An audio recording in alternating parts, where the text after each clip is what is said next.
ఇట్లా రివర్ బెడ్లలో ఇక్కడ నేషనల్ వే బ్రిడ్జ్లు ఉన్నాయి మనకి రెండు.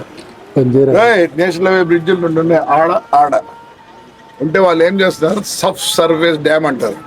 సబ్ సర్ఫేస్ డ్యామ్ అంటే ఏమి, డ్యామ్ పైకి కట్టరు, కిందికి కడతారు.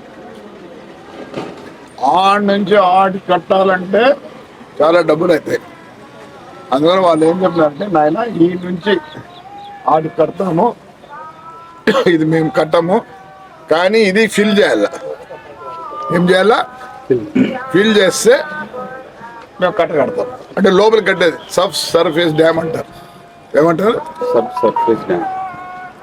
అంటే ఎందుకు అది, నీళ్ళు పైన పోతానట్లే లోపల కూడా పోతాయి. నీళ్ళు కూడా లోపల పోతాయి. అప్పుడు ఏం చేస్తారు, ఈ సబ్ సర్ఫేస్ డ్యామ్ వస్తే నీళ్ళు వచ్చి ఆడ,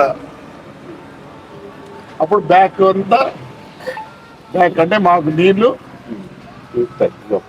లోపల ఏడు ఉంటాయి. మాకు గడ్డి కూడా నీళ్ళు రాకపోతే ఈ నుంచి వస్తాయి. ఇప్పుడు ఉన్నాయి కదా పైపులు, ఆల్రెడీ ఉన్నాయి. అందుకోసం ఈ బండు చేయాలి. ఎందుకంటే లేదా ఈ డ్యామ్ ఈ నుంచి కట్టాలంటే వాళ్ళు 1000 కోట్లు అవుతుంది. ఆ ప్రయత్నంలోని ఇది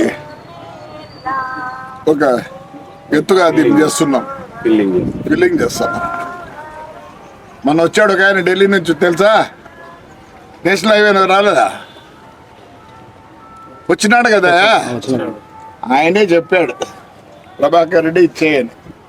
ఇప్పుడు ఆడ కూడా బ్రిడ్జ్ వీక్ అంటే పని చేస్తున్నారు. అవసరము చేతన అయితే అప్పుడు ఒక చెట్లు వేద్దాం దీని మీద, అందరు తిరుక్కుంటా అంటారు. అర్థమైందా?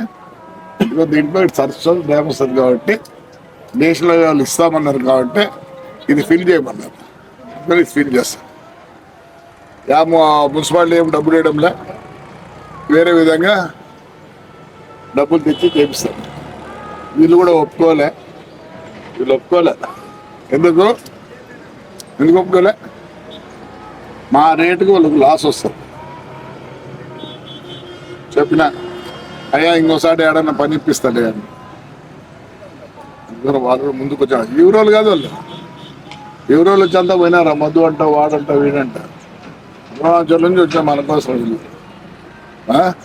అది పరిస్థితి. రైట్ మా.